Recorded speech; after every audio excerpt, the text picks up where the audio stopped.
Hey, Bobby Crawford here. Today, I'm going to tell you about the 4 candidates that I'm supporting for president. And so let's get started here. 4 names for you. They are Ben Carson, Ted Cruz, Mike Huckabee, and Donald Trump. Okay? Let me start with Ben Carson.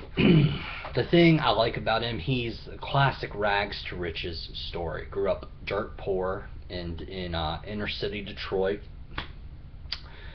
He had a great mother who forced him to read, 2 to 3 books a week and do a book report. Couldn't watch TV growing up. Very rarely, I guess it was. Maybe an hour a week or something. And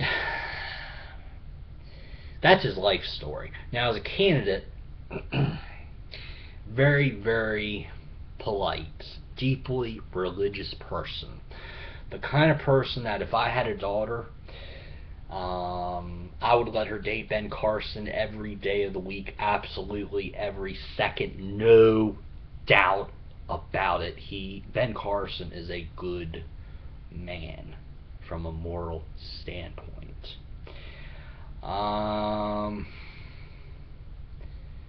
What else? As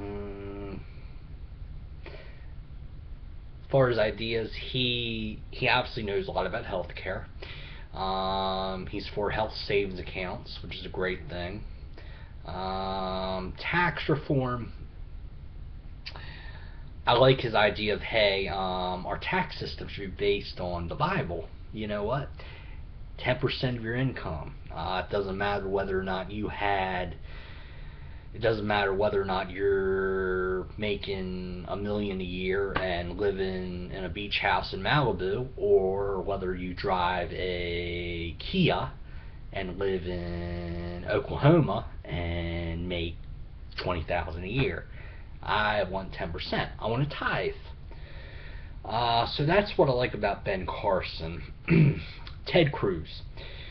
When I look at Ted Cruz, the words reliable, solid, principled, conservative, or 100% pure conservative come to mind.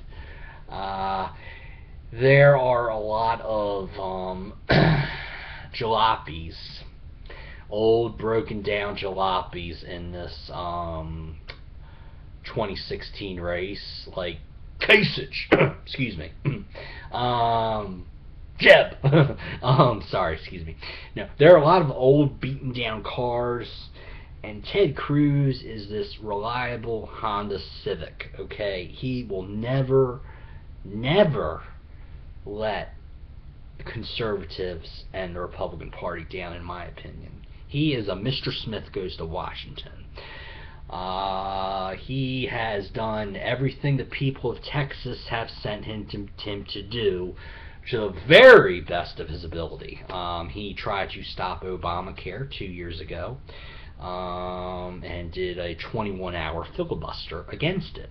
Okay, and there were way too many people in his own party who basically laughed at him. John McCain, Bob Corker, who, by the way, you don't know who Bob Corker is, watch the Flintstones sometimes and look for the little Martian guy named Gazoo. Bob Corker looks just like Gazoo, by the way. Who else? Mitch McConnell. Oh yes, then Rand Paul attacked Ted Cruz last week. You believe that? Ted Cruz is a fighter, and he's a guy who, a lot of the consultants want to say that the Republicans need a candidate that can reach more than Republicans. Okay, well, guess what? Mitt Romney won moderates by 5 points, and Mitt Romney won independents by 11 points. Guess who Mitt Romney did not win? His own party. What do we have? It was 4 million fewer votes from Republicans than John McCain had. That's why Mitt Romney lost. And yet the consultants continue to tell us we need somebody who's pro-amnesty. We need somebody who is willing to compromise with the Democrats. And when you ask them about Ted Cruz, they say, "Oh, he's got high negativity rates, and he'll never be the nominee." And I just say to myself, "You're kidding. You're a bleep hole." Our next person is Mike Huckabee. Mike Huckabee is a guy who reminds me a lot of me.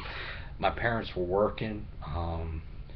I came from a household mom and dad worked a lot to provide me with a good life. Mike Huckabee's mom was a cashier at a gas company, and his dad was a firefighter, much like my dad was.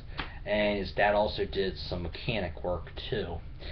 Mike Huckabee he's obviously a former Baptist preacher. He worked a lot under James Robinson and Pat Robertson, and back in the 80s helped to get the Christian Broadcasting Network off the ground, which evolved to the Family Channel, and then Fox bought it, was Fox Family, then ABC bought it, ABC Family, and in classic ABC Disney fashion, they finally decided to take the family out, and they're going to call it Freeform starting early next year.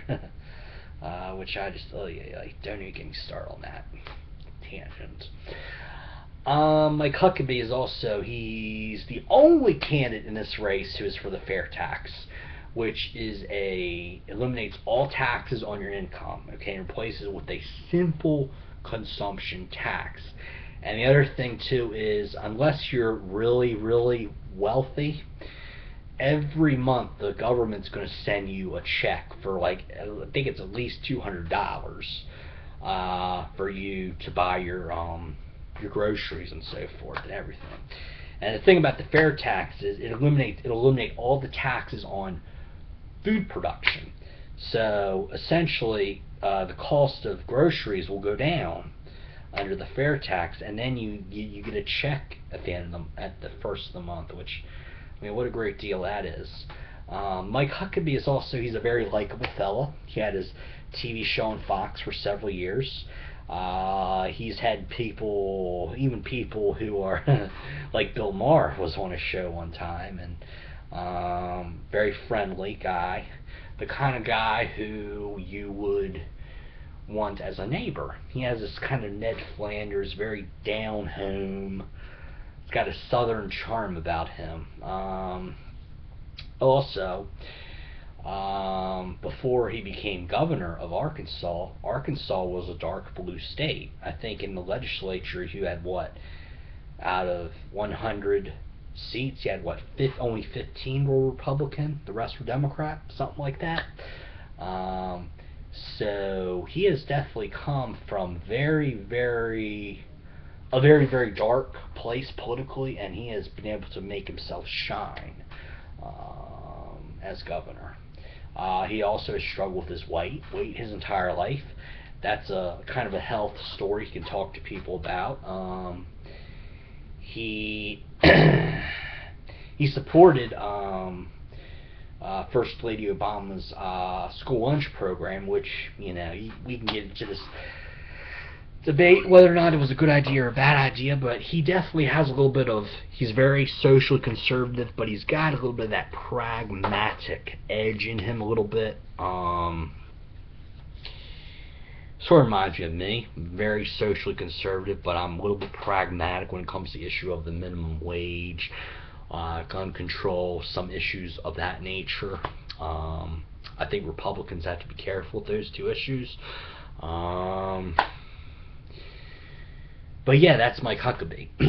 And last but certainly not least, we have Donald J. Trump.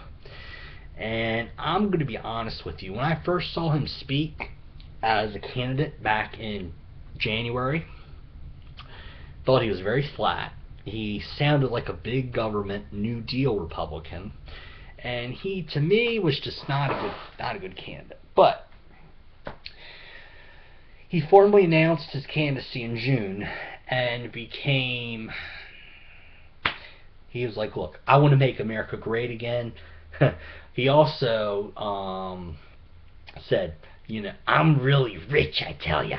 I own all these hotels, casinos." And he was, he wasn't ashamed of it. And I think that was one thing I was missing from Mitt Romney was he's a very wealthy man, but he was ashamed to say he was wealthy. Okay? Donald Trump is the kind of person who I think can inspire people to be wealthy like he is. And also, he's very honest, says whatever's on his mind. Sometimes a bad thing. But generally, a very kind of an outspoken version of Ben Carson a little bit. He's very outspoken, and just a very strong candidate. He's always been very strong on the issue of immigration. And he said, look, he was the only candidate who came out with immigration as the number one issue. Because a lot of Republicans, like Bush, Rubio, excuse me, a lot of Republicans, they want to kind of brush off immigration. But the bottom line is that we've had way too much immigration in this country over the last 30 years, be it legally and illegally. Just look at what it's done to California. Okay, 1988, California went for a Republican for president, which was George H.W. Bush. Now, Republican can never win California. Nevada, another state that's on the brink. Colorado is a state they transformed. New Mexico, that's probably gone too. Oh my gosh, Virginia. Now, some of Virginia is, some of that, the blue, sorry, I can't talk today. Virginia turning blue as a result of the liberals leaving Maryland and D.C. and moving into Virginia, okay? But also, it's just people, illegal immigration. And I think Donald Trump wants to make English the official language of America.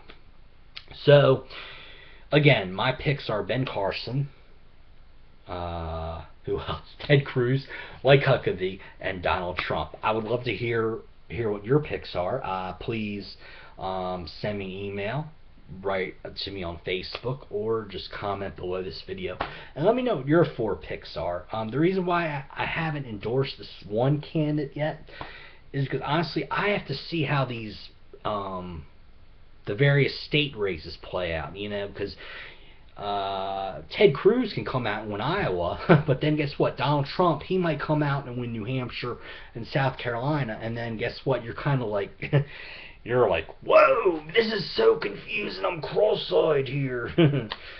And then Florida votes on March 15th, but you have March 1st and March 8th. A lot of your very red Republican states in the South will vote on the 1st and the 8th.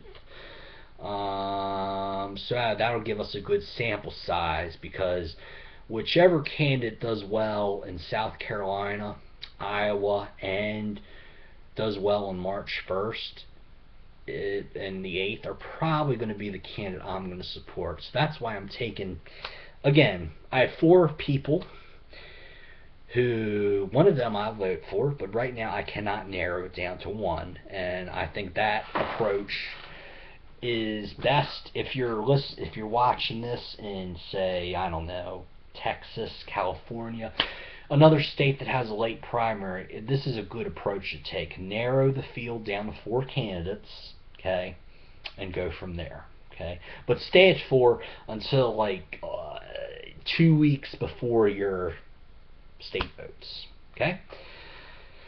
That's what I have to say. I will do my best to try to do more videos, more blog entries. I'm trying to pursue my passion more and not be so lazy and just watch Netflix all day. And hopefully lose a little weight too. That way I look a bit better for TV. I'm Bobby Crawford, and That's what I got to say. Bye-bye.